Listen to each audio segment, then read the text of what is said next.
자, 이번 시간은 3단원 항상성과 건강에서 첫 번째 시간 생명활동과 에너지에 대해서 알아보도록 하겠습니다.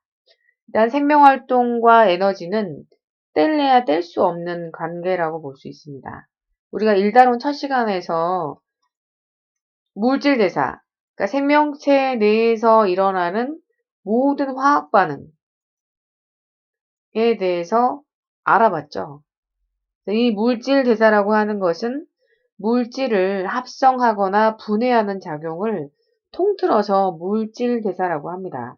우리 몸은 24시간 내내 이 물질 대사를 하고 있다라고 볼 수 있는데, 물질을 합성하는 작용인 동화작용과 물질을 분해하는 작용인 이화작용으로 나눠서 한번 생각해 보도록 하겠습니다. 일단 동화작용의 가장 대표적인 예는 광합성이 있죠. 빛광, 빛을 이용해서 포도당을 합성하는 작용이다 라고 보시면 되겠는데, 일단 그 탄소를 가지고 있는 물질만 보도록 하겠습니다. 이산화탄소를 이용해서 결과적으로 포도당을 만들어내는 것이 광합성이라고 볼 수 있죠. 그래서 이것의 구조식을 이렇게 적어보면 이런 모습을 하고 있는데, 이런 연결고리 안에 결국 에너지가 들어있죠. 이 에너지보다는 여기 연결고리가 훨씬 더 많기 때문에 여기 안에 훨씬 더 많은 에너지가 들어있다라고 볼 수 있겠죠. 다시 말하면 이 이산화탄소가 포도당이 되려면 반드시 에너지가 들어갔을 때 이런 연결고리를 만들어낼 수 있다라고 볼 수 있겠습니다. 그래서 동화작용이라고 하는 것은 반드시 에너지가 흡수된다라고 볼 수 있겠죠. 이 두 가지 물질만 비교해 봤을 때 여기는 반응 물질이 되고 이건 생성 물질이 될 텐데, 이 두 가지 물질의 상대적인 크기를 비교해 보면 이산화탄소가 저분자가 되고 포도당이 고분자가 되겠죠. 그래서 동화작용이라고 하는 것은 저분자를 고분자로 합성하는 작용을 동화작용이다 라고 말을 합니다. 이 과정에선 반드시 에너지가 흡수된다라고 볼 수 있겠죠. 대부분의 합성이 되는 작용은 동화작용에 들어간다라고 볼 수가 있겠습니다.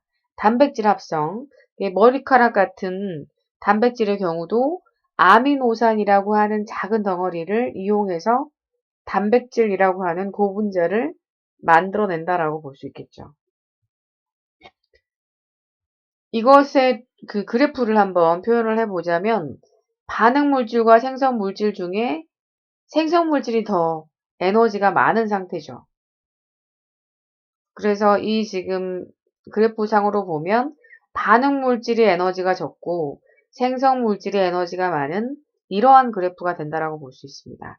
그래서 반응물질 에너지가 적은 상태에서 많은 상태가 되려면 에너지가 들어가야 되겠죠. 그래서 이런 반응을 흡열 반응이다 라는 표현도 쓰게 됩니다. 그래서 이산화탄소를 가지고 이런 포도당과 같은 고분자, 그러니까 이산화탄소에 비해서 고분자가 되는 거죠. 그래서 이런 저분자가 고분자가 되는 이러한 작용을 동화작용이다 라고 하고, 우리는 이제 호흡을 하죠. 물론 식물도 하지만 특히 사람의 경우에 음식물을 먹는 이유를 한번 생각해 보도록 하겠습니다. 일단 우리가 포도당, 이 식물이 만들어낸 포도당을 먹게 되죠. 먹게 되면 이것이 위를 통과해서 소장으로 가서 소장의 융털의 모세혈관으로 들어가서 결과적으로 세포에 도착을 하게 됩니다. 이 포도당이 도착을 하게 되면 이것을 가지고 우리는 무엇을 하게 되냐면 이 포도당 안에 에너지가 들어있다라고 했죠. 그것을 다시 잘라내게 되면 결국 에너지가 튕겨 나오겠죠. 근데 광합성과 반대되는 작용이다 라고 볼 수가 있겠습니다. 그래서 이 지금 포도당에 들어있는 에너지가 나오게 되면 그 과정에 이제 이산화탄소라고 하는 노폐물이 만들어지겠죠. 그러니까 고분자가 저분자가 되는, 이러한 작용을 이화작용이다 라고 말을 합니다. 이자는 다를 이자. 원래 하나였던 것이 물질이 이제 쪼개지면서 달라지는 이러한 작용을 이화작용이다 라고 말을 하게 되는 것이죠. 이것이 이제 포도당의 하나의 구조식을 나타낸 건데 여기 안에 에너지가 들어있기 때문에 이것을 잘라내면 여기에서 에너지가 튕겨나오게 되고 그 에너지를 생명활동에 사용을 하게 된다라고 볼 수가 있겠죠. 이화작용은 탄소만 들어있는 물질을 기준으로 봤을 때 포도당을 가지고 이산화탄소를 만들어내는 과정에 이산화탄소가 목적은 아니죠.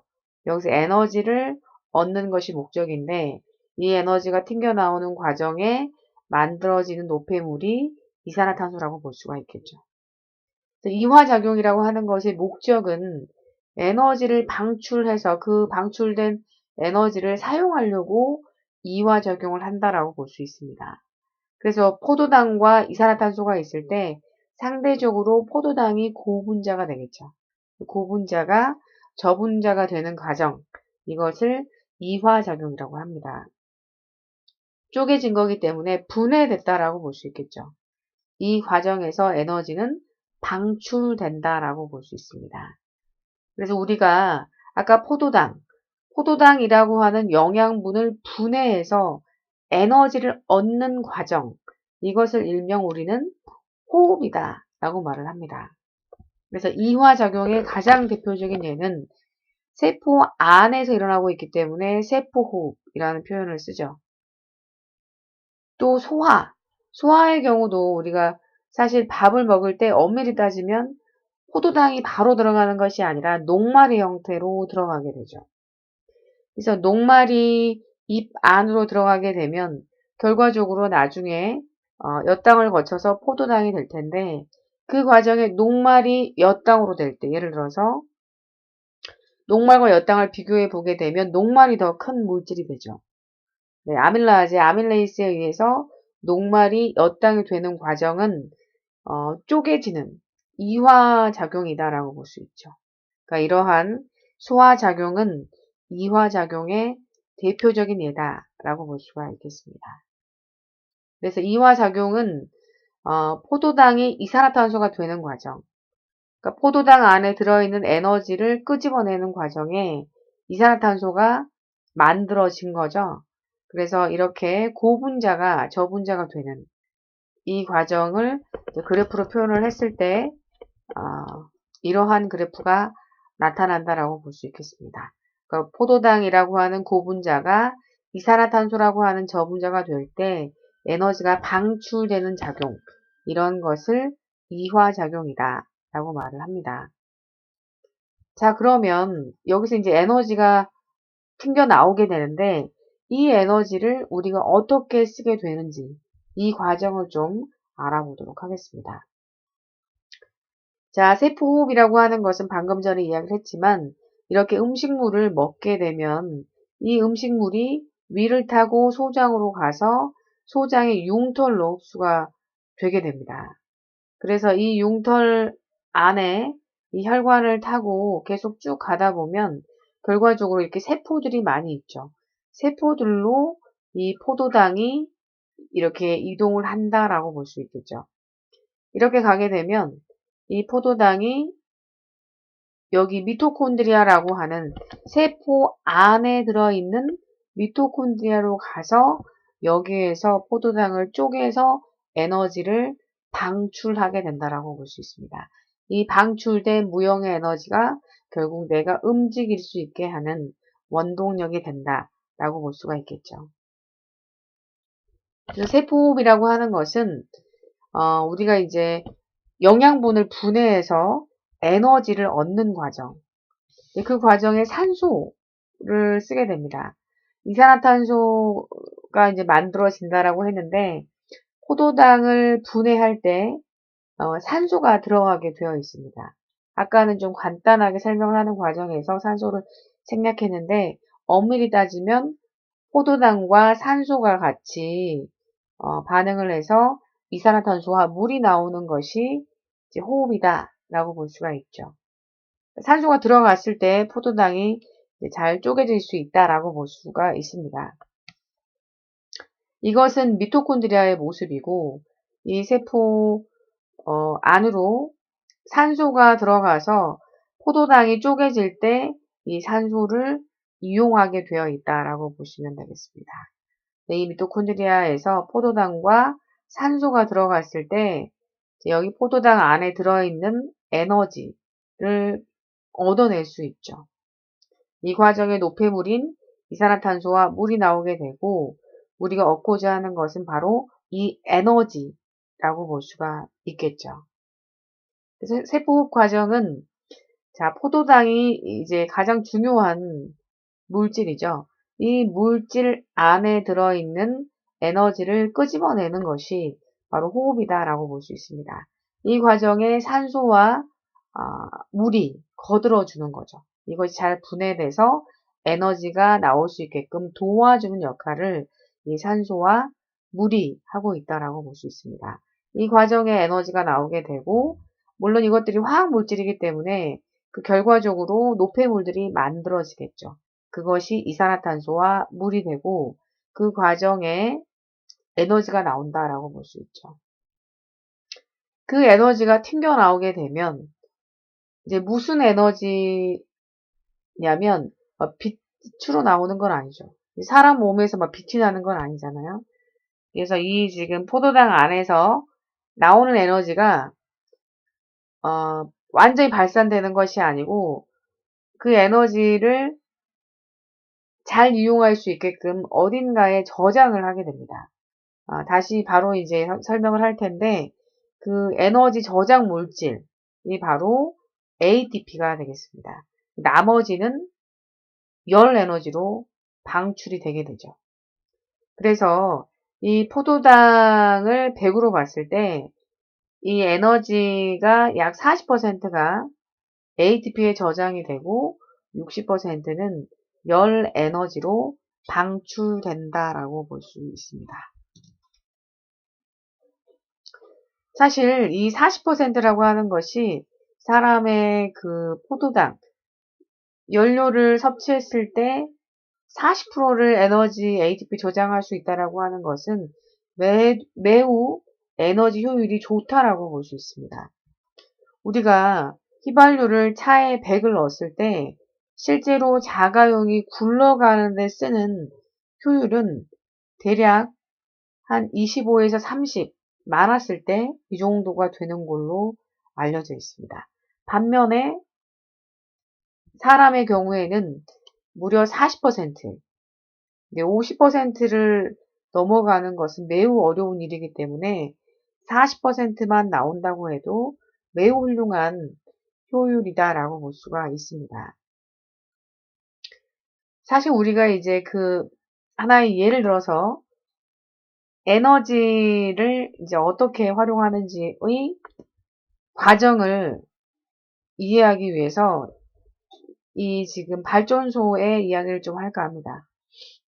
일단 발전소라고 하는 것은 전기를 만들어내는 곳이죠. 그래서 이제 석탄이나 뭐 석유나 이런 것들을 태우거나 이제 태워서 물을 끓이게 되면 거기에 증기가 만들어지죠. 그러면 그것을 이용해서 터빈을 돌리게 되고 그 터빈을 돌려서 에너지가 발생하게 된다라고 볼 수 있습니다. 그러면 결국은 그것이 전기 에너지가 돼서 이 전기가 전선을 타고 이 전기를 타고 전기가 전달이 돼서 가정에서 이렇게 가전기구나 여러 가지 전등을 밝히거나 이런 경우에 사용이 되게 되죠. 마찬가지로 미토콘드리아라고 하는 발전소에서 포도당이라고 하는 재료, 석탄에 비유할 수 있겠죠. 포도당이 들어가게 되면 거기에서 에너지가 방출되게 됩니다. 포도당 안에 에너지가 있죠. 그래서 그 에너지가 나오게 되면 그 에너지를 모두 발산시켜 버리는 것이 아니라 ATP라고 하는 에너지 저장 물질에 저장을 하게 되는 거죠. 그러면 이 ATP가 송전 역할을 한다라고 볼 수 있습니다. 그래서 필요한 곳에 가서 쓰여지게 되는 것이죠. 그래서 뭐 근육을 움직이거나 뭐 이렇게 머리카락이 자란다거나 여러 가지 물질을 수송한다거나 이런 다양한 활동에 생명 활동에 쓰여지게 된다라고 볼 수가 있겠습니다.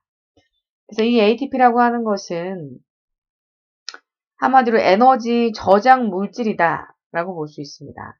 ATP라고 하는 것의 구조를 좀 보게 되면 아데노신 한 분자에 3개의 인산이 결합한 물질을 ATP다라고 말을 합니다.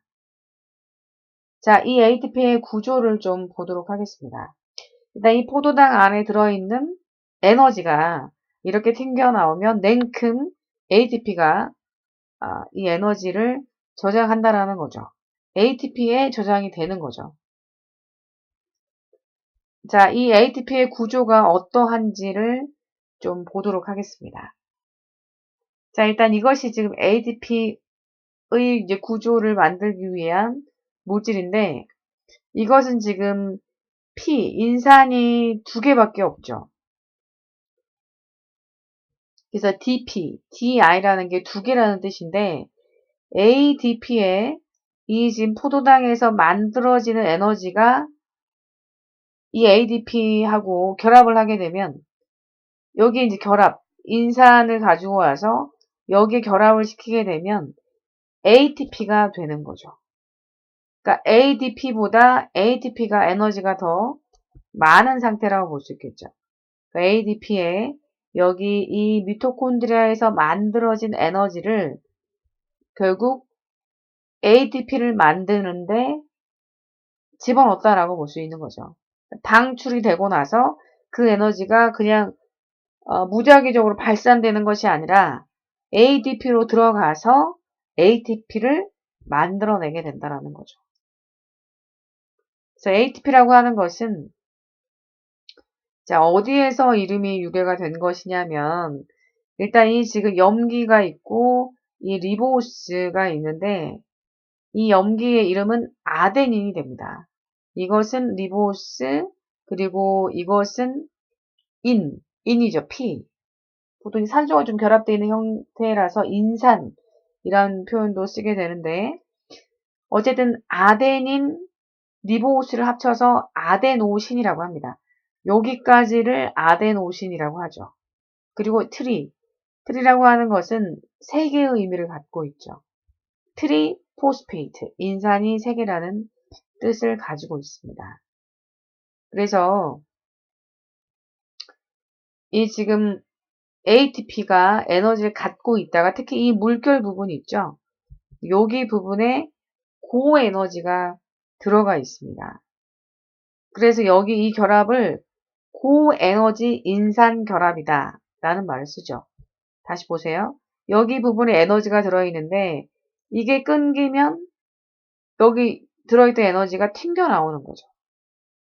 그래서 우리가 사용되는 곳에 와서 ATP가 이 에너지를 주고 ADP로 바뀌게 되는 거죠. 그래서 이것은 ADP라고 하는 것은 아데노신 D 2개라는 의미를 갖고 있습니다. 디포스페이트. 그래서 이 ATP라고 하는 것은 고에너지 인산결합. 여기 물결 부분에 에너지가 7.3kcal가 들어 있습니다. 보통 이런 일반적인 결합 안에는 뭐 3에서 4 정도만 들어 있어도 많이 들어 있는 건데 ATP의 경우에는 7.3kcal의 고에너지가 저장이 될 수 있다라고 볼 수 있는 거죠. 저장이 돼서 내가 필요한 곳에 가서 이것이 끊어지면서 에너지가 튕겨나오게 되면 이것을 가지고 이제 생활에 이용을 하게 된다라고 볼 수가 있는 거죠. 좀 이해가 되시나요?